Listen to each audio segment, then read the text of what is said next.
National Science Foundation, where discoveries begin.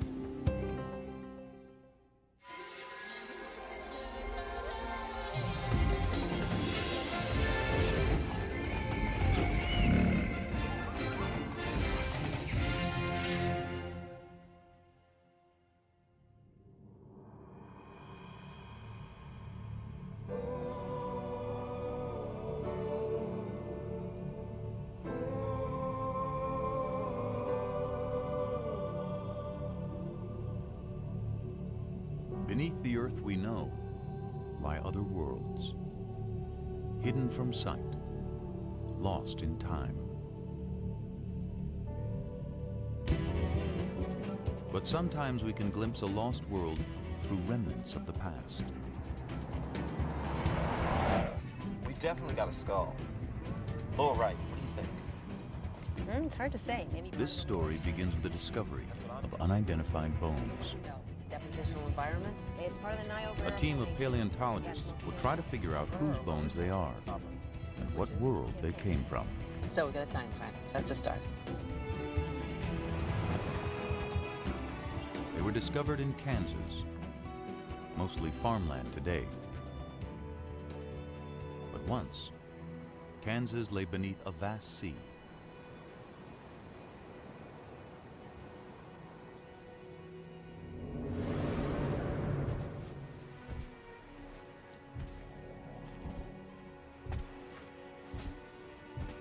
It was 82 million years ago, during the age of the dinosaurs.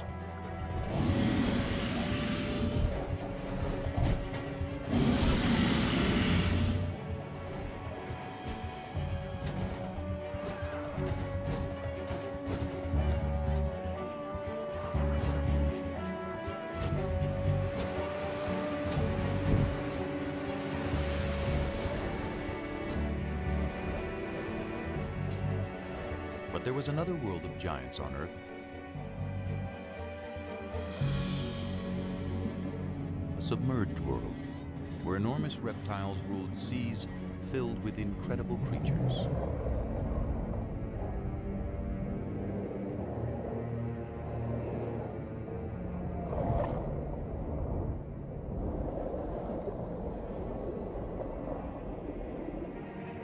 These were the most dangerous seas of all time. No living thing was safe.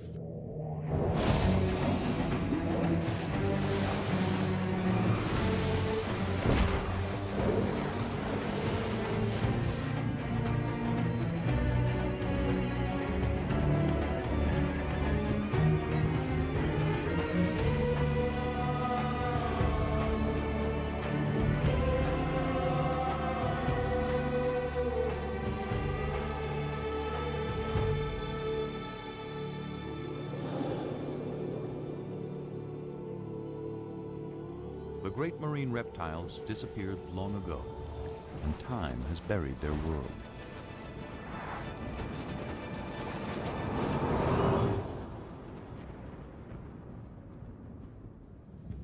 But any of us might still encounter a sea monster.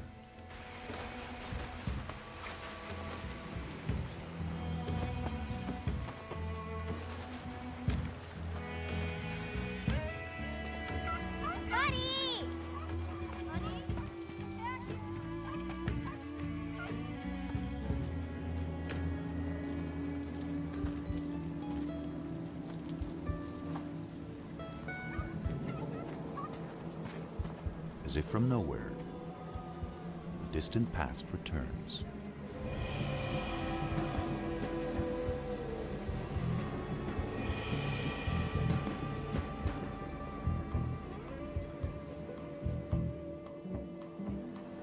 The scientists hope to find not just the fossil of an ancient creature, but a story recorded in its bones. Grab your tools.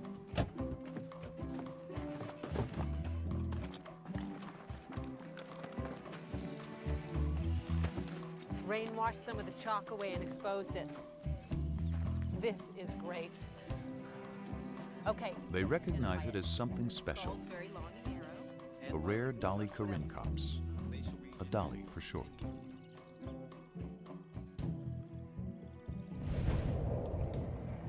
It was a marine reptile of the late Cretaceous, a little bigger than a dolphin, and a fast swimmer. To unravel any story the bones may tell, the investigators will draw on everything they know about marine reptiles. Yeah, it looks like a Hesperornis. Their fossils have been found around the world over decades. Yeah, the matrix materials we've got in the lab seem These finds will help the team piece together the story of the dolly and picture the moment in time when it swam in the sea. In many ways, the dolly's world was far different from ours. The climate was warmer, sea levels were higher, and more of Earth was submerged.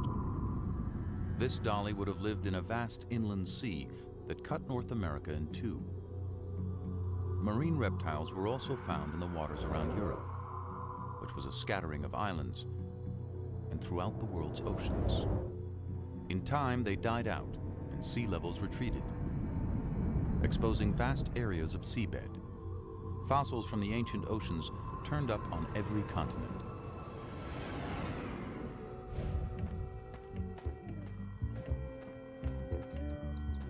A discovery in the Australian outback offers clues to how the dolly's life may have begun. It seems to be laying out in a pretty consistent pattern. 95% of the fossils we're finding here are the bones of juveniles.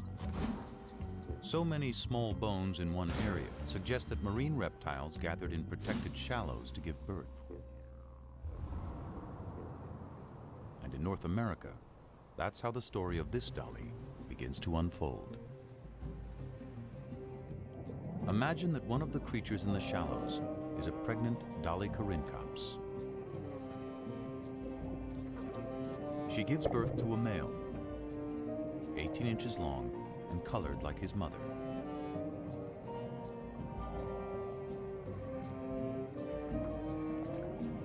And a female, darker in color, with light patches below her eyes. And it's her life we begin to follow. She and her brother are air breathers. Instinct tells them what they have to do in their first minute alive.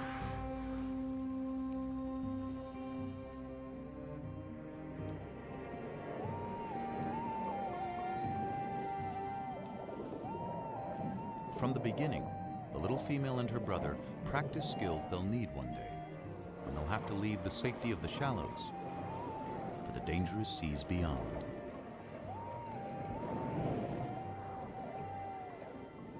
If she survives the perils to come, she'll return here one day and have young of her own. Already, she finds competition for food. There's the Hesperornis, a bird that can't fly and has a beak full of sharp teeth.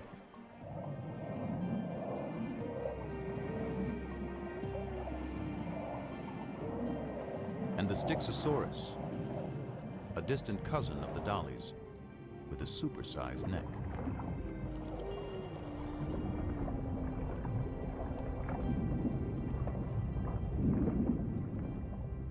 An adult can reach 35 feet in length.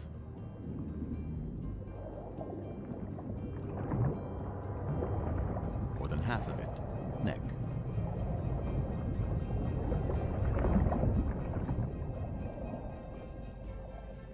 Its shape makes it a slower swimmer, but it's great for catching fish.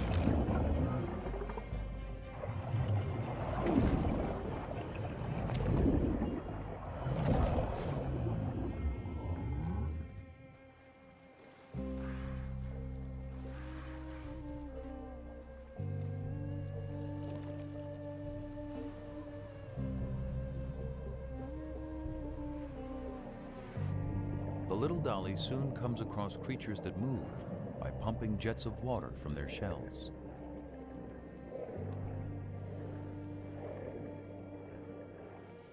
They're called ammonites, and they thrive in the ancient sea.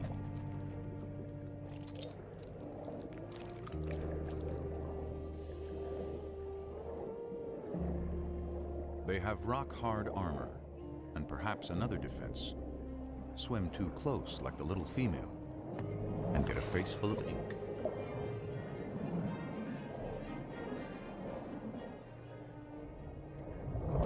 But that doesn't stop a young platycarpus when it wants a snack. Ammonites were once abundant, and their fossils have been uncovered often, even by a road crew in Texas.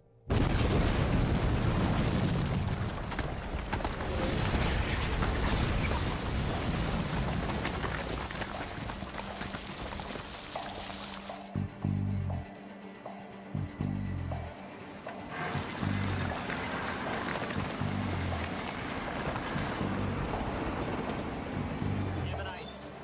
A lot of them. There were many kinds of ammonites, and we know when most of them lived, so their fossils are like markers in time. Identify an ammonite, and you can date other less common fossils nearby. That helps place dollies in the long history of marine reptiles. It began some 250 million years ago in the Triassic period, with land reptiles that moved into the sea. They developed webbed feet, then flippers. Some had elaborate armor. Into the Jurassic, they continued to evolve. To see at great depths, some had eyes the size of dinner plates. Top predators grew immense and powerful, reaching their peak in the late Cretaceous, near the end of the dinosaur age. The very time when the Dolichorhynchops lived.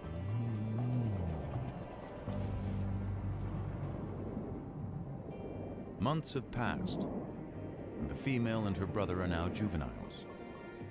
But they're still in the safety of the shallows, and unaware of the huge predators in the sea beyond. For now, they're mastering the art of catching their favorite prey, herring-like fish called Encotus.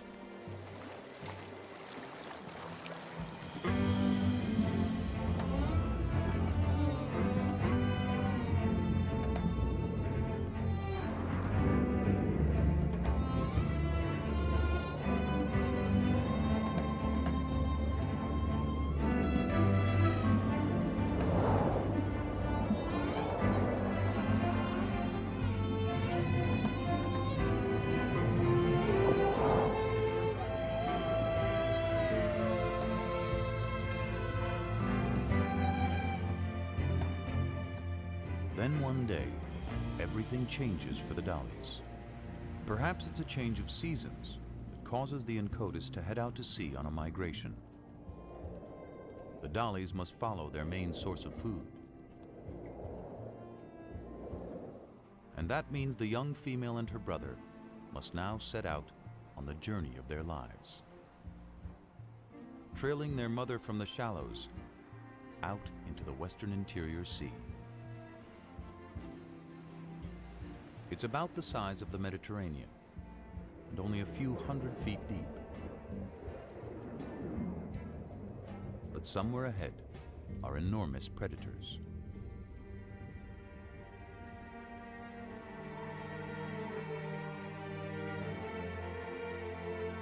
We know because where those predators once swam, the layered earth holds their remains as if a vast graveyard. Exposed to wind and rain, it gradually reveals what's within.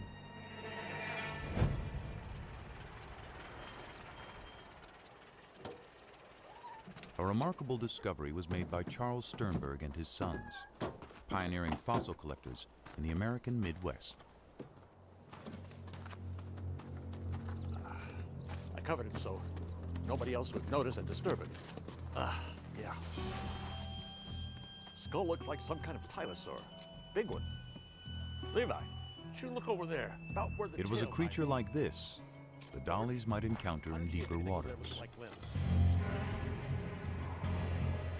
waters filled with dangers.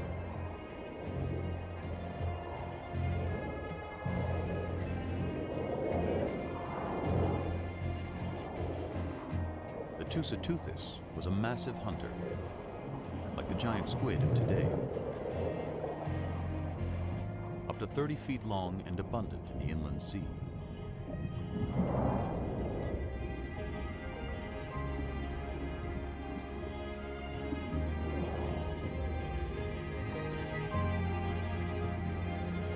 It was too big to be attacked by the Platycarpus, who settles for smaller prey.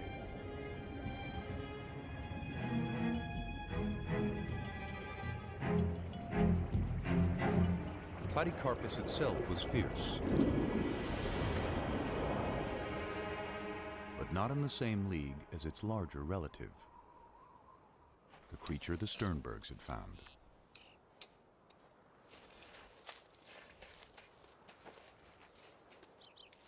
Few ocean predators ever would compare with the beast they were uncovering. Think I've got some tail vertebrae over here. Could be lower limb bones. Part of a paddle. Skull here, paddle there. Tail vertebra over there. This fella could be giant-sized. It was a giant with no enemy.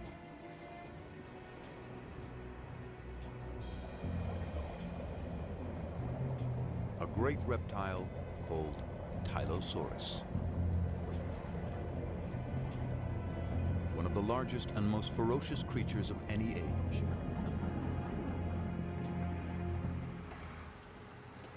A fossil of a closely related beast tells us more. תבדוק מה מצאנו פה? וואו, חבריה. תראה מה זה, איזה דבר ענק. יא ביה. משהו מדהים, מדדת? Its eyes were as big as grapefruits. מטר וחצי. מטר, מעל מטר וחצי. Cone-shaped teeth filled its jaws and the roof of its mouth. Perfect for seizing prey.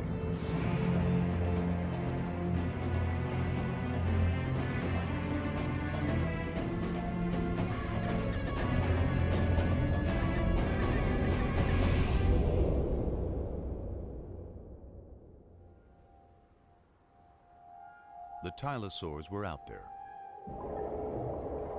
but there were other predators more easily spotted.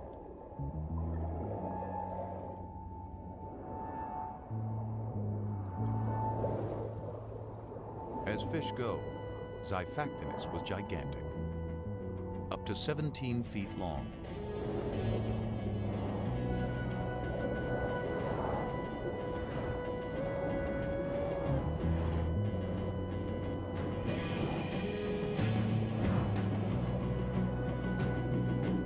More than twice the size of the little female dolly. It was a hunter that could kill quickly, and this day, one did.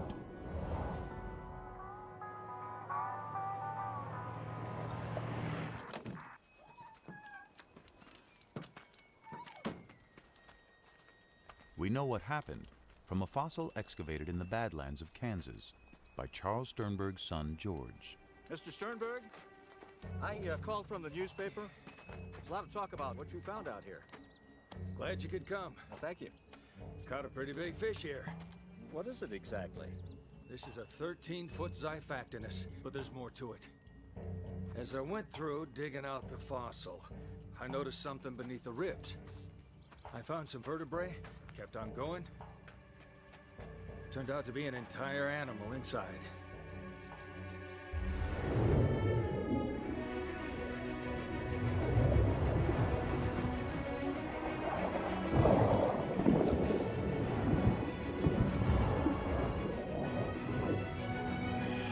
The victim was a 6-foot fish called a gillicus.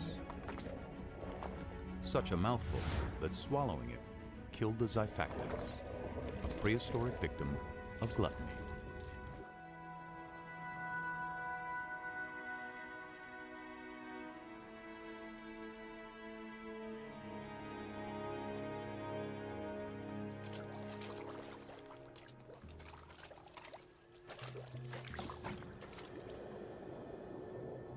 Weeks pass, and the dollies are now far from any shore, venturing into a sea turned magical by night.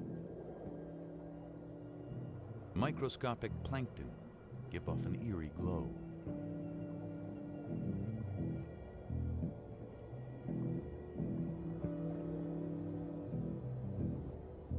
Under cover of darkness, the Incotus rest, not quite sleeping.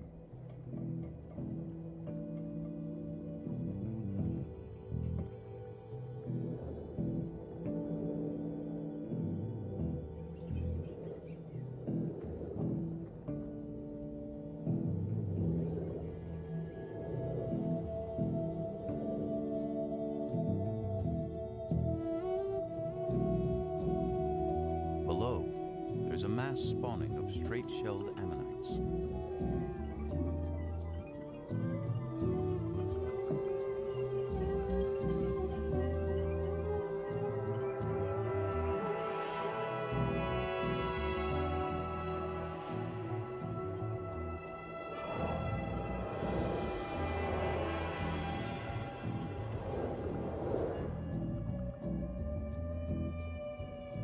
The dollies keep their eyes trained for predators, and one is about to change their lives.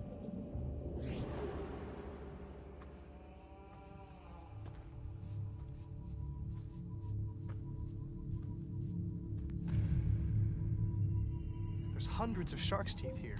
After a long day hunting fossils, two amateur collectors unearth the wealth of shark's teeth.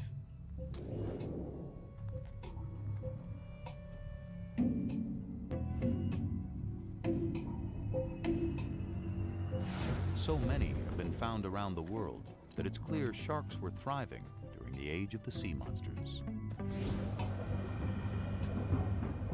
The Cretoxyrhina is as big and lethal as the great white of our day.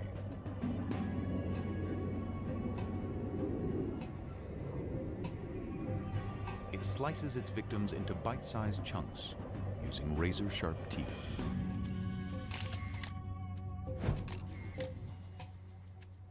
Kijk naar de littekens van deze schedel.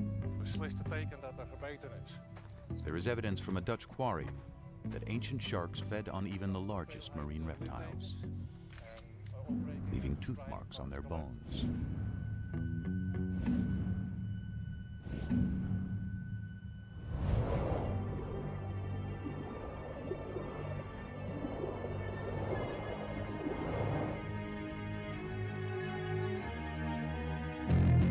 The female and her brother are being watched.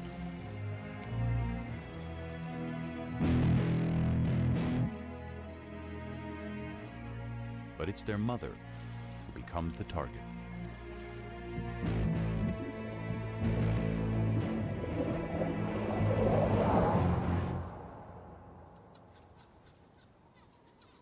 Their mother is gone, but it isn't over. A smaller shark goes after the young female. She's wounded, but she survives the initial charge.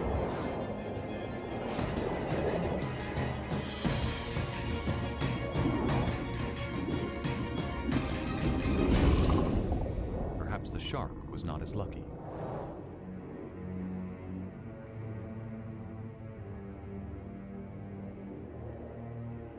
Her injury will heal, though she'll always carry a shark's tooth embedded in her flipper.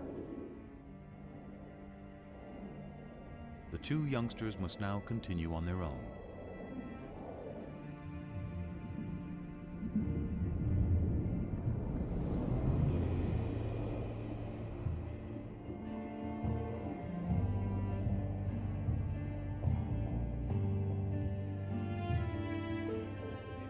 If the female and her brother are going to survive, they'll have to find food and their way in this vast inland sea.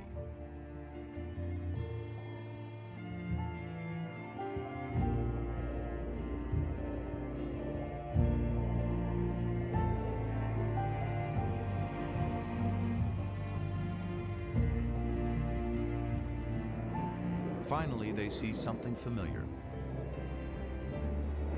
A school of Incotus, trailed by other dollies.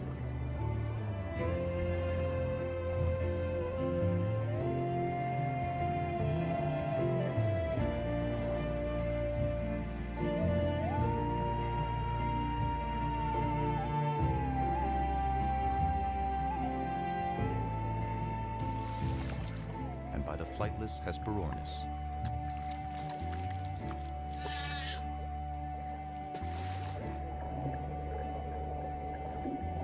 But nearly anything in the sea can be a meal for a tylosaur. This one died with a full stomach. Yeah, it looks like a Hesperornis. Big as a pelican. Maybe bigger. The stomach contents of a single tylosaur reveal its enormous appetite. I think so. This looks like the bone of a 3 to 5 foot long teleost fish. Got a bone here from a small mosasaur, probably the size of an alligator. And it seems like he swallowed a shark. Big eater, this guy.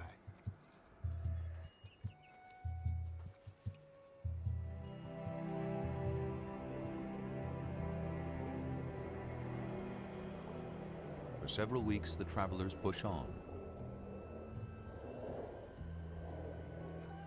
The female's flipper is slowly healing, the embedded tooth now surrounded by scar tissue.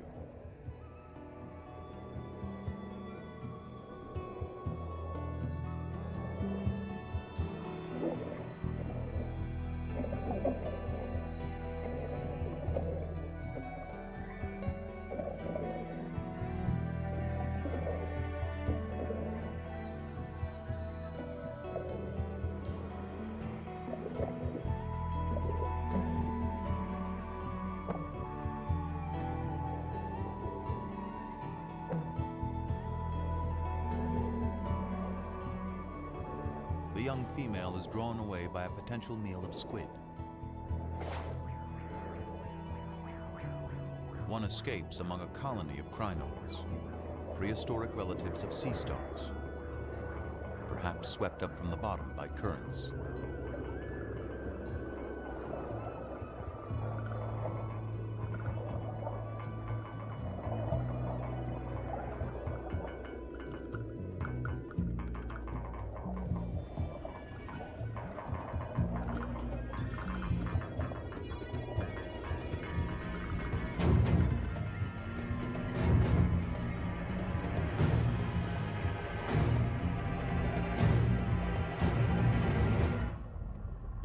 Has put herself directly in the sights of a giant. Taking the exposed parts of the skeleton together, skull to tail, I make the specimen about a 29-footer. Yeah.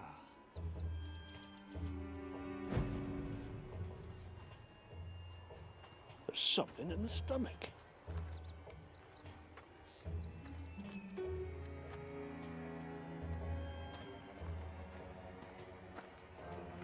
They had found the monster's last meal entombed within its ribs.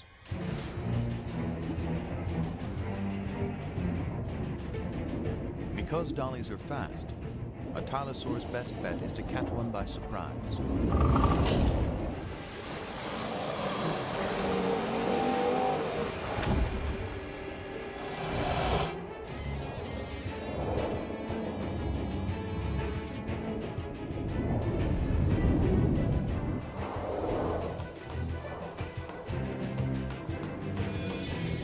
Escapes, but her brother doesn't see the danger coming.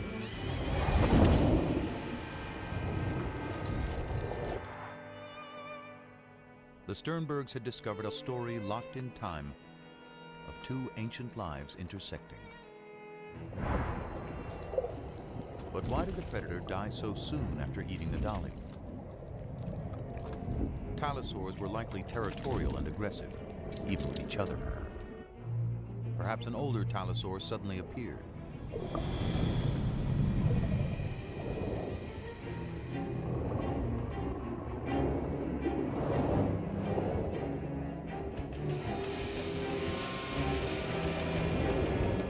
The younger tylosaur is threatened and tiring, slowed down by the large meal in his stomach. The female dolly is forgotten.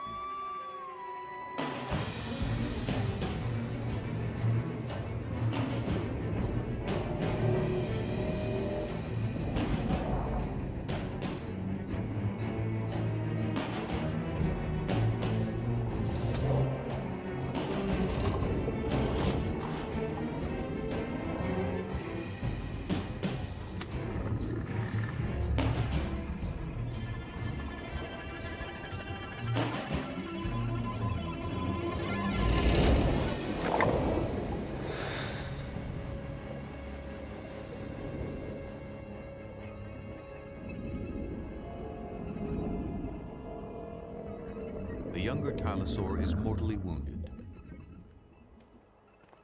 But his story isn't over. His final fate was recorded in stone. A shark's tooth lay near the fossil. Look at this!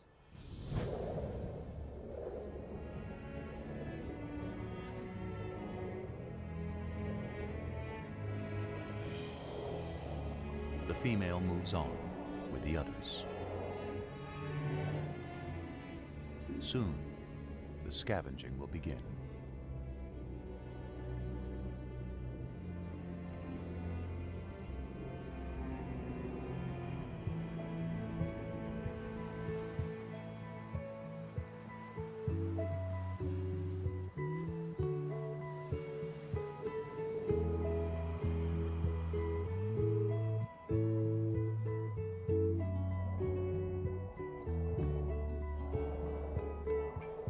The young Dolly has seen the deaths of her mother and brother, but she survived.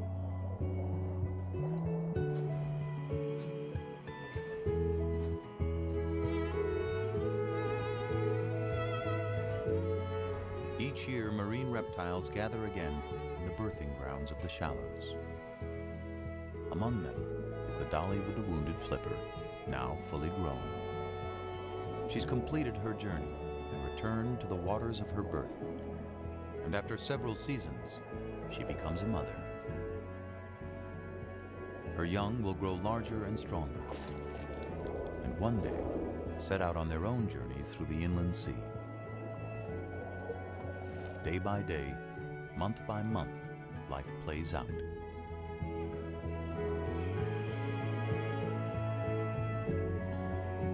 She sees several litters of her offspring mature and depart on lives of their own.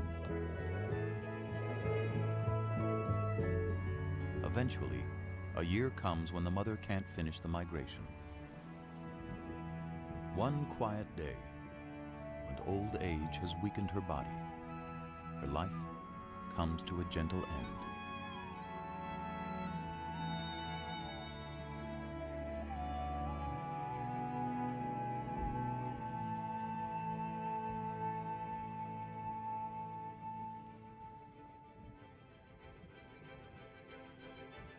Millions of years worth of days and nights and seasons pass as she lies undisturbed.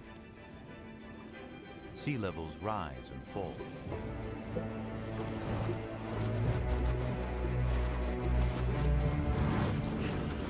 Around the world, continents shift. Volcanic activity changes the face of the Earth.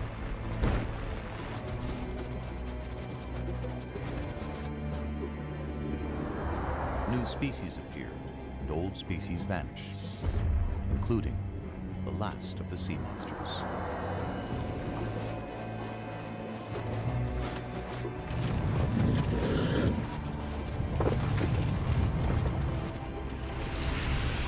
Beneath the shifting land, the remains of the great ocean reptiles are turned by time into rock. Daddy? And lie hidden until exposed. Daddy? This time by a summer rain.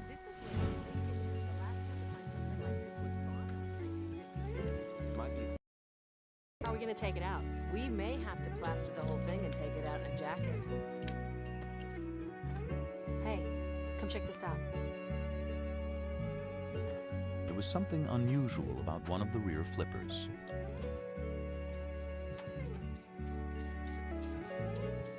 a shark's tooth embedded between the bones.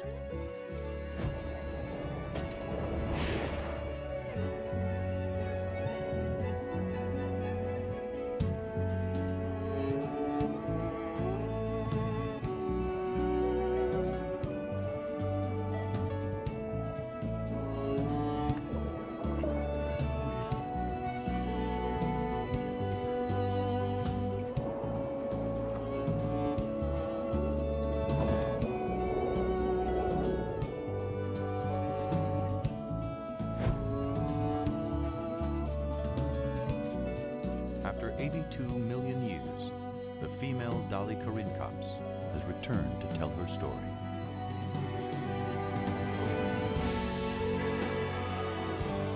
There are countless other creatures still buried within the layers of the earth, waiting for us to find them, waiting to tell us stories of our world when it was theirs.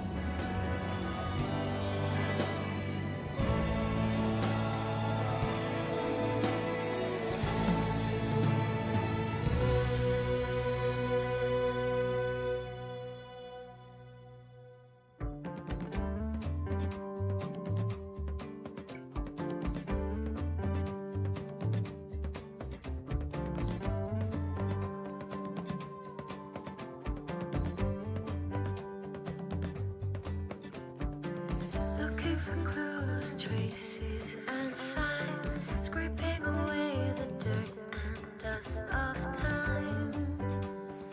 Oh, the dust of time. Digging out the mud that conceals, take it away and it reveals hidden stories, hidden lives, hidden stories, hidden lives. These are the marks and scars of time. We're digging out the mud. These are the fragments of the long gone days. We're digging out of the mud.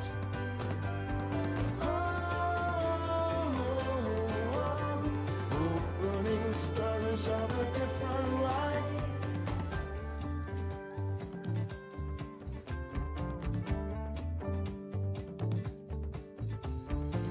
Beneath the surface, the unknown lies, stripping away the mark and scars of time. Oh, the mark and scars